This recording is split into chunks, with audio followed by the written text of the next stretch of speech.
issues all the way from 2014 World Cup, FIFA World Cup, are still popping up in the news because of so many reasons. I got kicked out from the national team and from Schalke in the same season. So why'd you get kicked out of Ghana? Because I spoke with the president about payments and organization, so I criticized them. Kelvin Boateng was on Vibe with Five podcast in the UK, and he disclosed why he was sacked from the national team, Black Stars. I got kicked out from the national team and from Schalke in the same season. So why'd you get kicked out of Ghana? Because I spoke with the president about payments and organization, so I criticized them. Publicly? No, in front of them. Okay. Like, we had a meeting and I criticized them and I said they can't treat us like that because we know how much money they make and they should invest in the organization and give the player the money they deserve. So they didn't like that. They kicked me out. Sometimes when you speak the truth, huh? Yeah, it's like, and they put a letter under my door. Oh. I took the letter and you know what? It was 6 a.m. at the World Cup 2014 in Brazil. They kicked me out. No. At the World Cup. And the day we played Portugal, in the morning, 6 a.m, they put a letter under my door. If you can send your mind back, you remember that during 2014 World Cup, Sule Muntari and Kelvin Boateng has been sacked. They were sacked at the time, 2014 World Cup, they were sacked. Per what we heard at the time, due to disrespect, a lot of issues came out, a lot of rumors came up.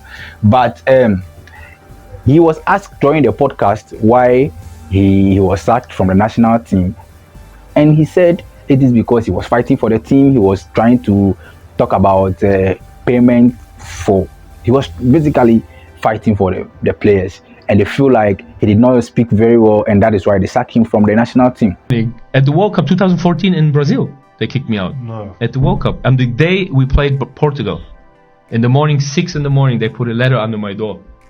I take that letter, I just put it away, I went back to sleep. My phone starts ringing from Germany, a friend of mine, a journalist. And it's like, yeah, what's up? Hey, what's wrong? I said, nothing. You got kicked out, no? Wow. I said, what? That is. And the letter's still over there. No, bro. And I tell him, I'm telling him, it's like, nah, I'm not kicked out. What you mean? He said, yes, everywhere in the news here, they called us. So I said, give me 1 second. I put down the phone, I take the letter, and then it says, you're out. I said, yeah, I'm kicked out. I called them back, I said, yeah, they kicked me out. Wow. Yeah, they kicked me out. They said, leave the hotel in 15 minutes and give like your card back and everything. And I was like, wow. What game was this in the World Cup? Was the third game in the group stage. So if we win, we go through. We lose, we go out. When was the meeting before this? The night before? The day before. The night before. So me and Muntari arguing with the president. So I come out of my room. I go knock on the door. I say, Sule. He said, yeah, me too. No. They kicked us both out at the game day. Wow. What? Yeah. So did any of the other players speak up? Or? No one. This is the shit I don't like. You know, when you're going out and rolling your sleeves up with your teammates, yeah, and you're doing something together, and one of your guys is getting like suppressed or treated a bad way. I was even fighting for the team, you know. I didn't fight for not myself. for yourself. No one. Wow. Swear down. Get Gary So you just say. Yeah. They just. Did you speak to anyone? Did you any of your Yeah, I teammates? saw like, them going out with my luggage. Like, worst moment, bro. You just walk away from the World Cup with your luggage, and Muntari in the back, I'll kill everybody. So we're walking out, and the guy's like, oh, bro, I'm so sorry. And Dad's like, should we talk to them? I said, bro, if you want to talk to them, you spoke to them already. Yeah. And I said, a real team would say, we're all not playing. Yeah. They're staying. Even if you don't play us, just keep us on the bench. Yeah. Don't make a big fuzz around it, you know? Yeah, they kicked us out. So we left and went to our families. After that portion of the podcast started going viral, a lot of people say he's lying, he's not telling the truth. They were not happy about him saying that he was actually trying to fight for the team. But when the issue happened, when they sacked him eventually, none of the team members were able to stand by him or say something for him. So captain of the team at the time, Asamoah Gyan, posted this. He addressed the issue on X, Twitter, now X. This is what Asamoah Gyan is saying. He said Kelvin's case happened at the training grounds. Asamoah Gyan is saying this because according to Kelvin Prince, in the podcast, he said that they were having a meeting with the board chairman or like executives, and he was addressing the issue to the executives that so and so is not right. They have to put this and that in place so players can feel comfortable and all that. You get it, or can feel very motivated. Per what Kelvin said, that was the situation he spoke at, or that was the kind of environment he spoke at. So Asamoah Gyan is saying that no, that was not the kind of environment he spoke at. It was not like a meeting. It was at a training ground. So Asamoah Gyan says Kelvin's case happened at the training grounds between him and the coach in front of everybody. Fine. So that was the coach's decision, because coach felt Kelvin disrespected him several times with his choice of words. One thing Kelvin didn't know is we defended him behind the scenes several times. So, you know, in the podcast, Kelvin says that he felt betrayed by his colleagues because nobody said something for him. That's what Asamoah Gyan is addressing here, that Kelvin did not know that they defended him several times behind the scenes. One thing Kelvin didn't know is we defended him behind the scenes several times. But on that day, coach couldn't take it anymore and reacted. That was the first time I saw Kwesi Appiah get angry and reacted. So Kelvin's case was the coach's call. That's the truth as the captain of the team. So Asamoah Gyan is saying that Kelvin has been disrespecting the coach severally. But that particular the coach felt like, Kwesi Appiah felt like he can't take it anymore. He can't take it anymore. So yeah, he has to sack Kelvin Prince Boateng. That's what Asamoah Gyan said about it. Now, sports presenter Sadiq Adams also is saying something about it. And this is what Sadiq is saying. Sadiq says, Sadiq has a lengthy conversation, he made a lengthy post on X equally. He said, Kelvin Prince Boateng claims to be born again. Just because Kelvin said in the podcast that he's born again. He said in the podcast, if you watch the full podcast, you know that he said that. Kelvin Prince Boateng claims to be born again, and being born again includes admitting your past wrongs and apologize to the people his actions and inactions may have offended. Or may have offended. I insist that in the first place, he didn't deserve to make that Ghana squad in 2014 after literally abandoning the country following the 2010 World Cup. This same Kwesi Appiah went against advice of some of his closest confidants, including Kwabena Yeboah, to recall. It means that they were not even supposed to involve Kelvin Prince in the squad at the first place. Though Kwesi Appiah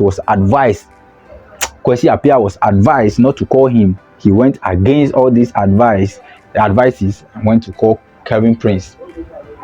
It was very apparent. It was very apparent his switch to Ghana was on condition to dictate affairs, to choose which kind of big games to play and in which tournaments. This he enforced and refused several call-ups. After several call-ups after the 2010, citing poor pitches and long travels to Africa, he basically quit and only made return when we had almost qualified for another World Cup. We remember. So it means that Sadiq Adams is saying that when Kelvin came, it was obvious that he came on a purpose, like he came on conditions.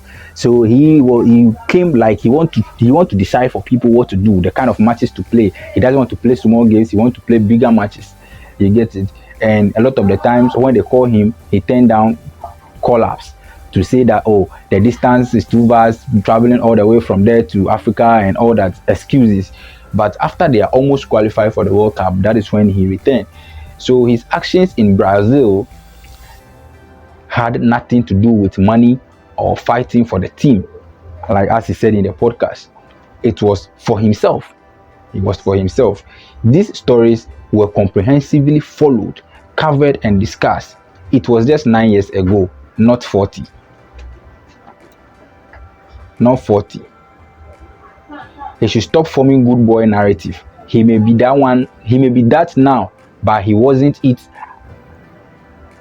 in that story. Okay, so Kelvin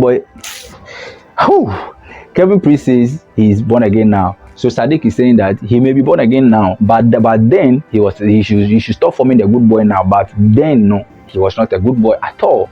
So with the way Sadiq is a sports presenter, obviously they have been following stories like this keenly. So with the way he is saying it, like he said, the story has been comprehensively followed. Yes, comprehensively followed. Truth to be told, at the time, I haven't followed the story so much, though I read headlines and all that, but the way I'll soak myself into story these days and follow, I haven't done that at the time. So him saying this with Asamoah Gyan also saying that, does that mean Kevin? And then he said Kevin Prince Boateng is lying. Is he lying? Is he lying? But I felt that I don't know, what do you make of the whole situation? He said he was fighting for the team. He felt betrayed because when the issue happened, none of his teammates spoke for him. Asamoah Gyan says, we have done it tough for you several times, but you keep repeating the same thing, and that particular day he over the coach no fit handle him again. Sadiq Adam, somebody who has followed this story comprehensively, is equally saying that Kevin Prince Boateng is not telling the truth, despite he says he's born again. What do you make of this story, or what do you know about it? My name is Bookklastes, KLASTES. If today is your first time and you watch this video up to here, shout out yourself. Give me five. Till we meet again on my next episode of our next content, tell somebody about Bookklastes. Flip side.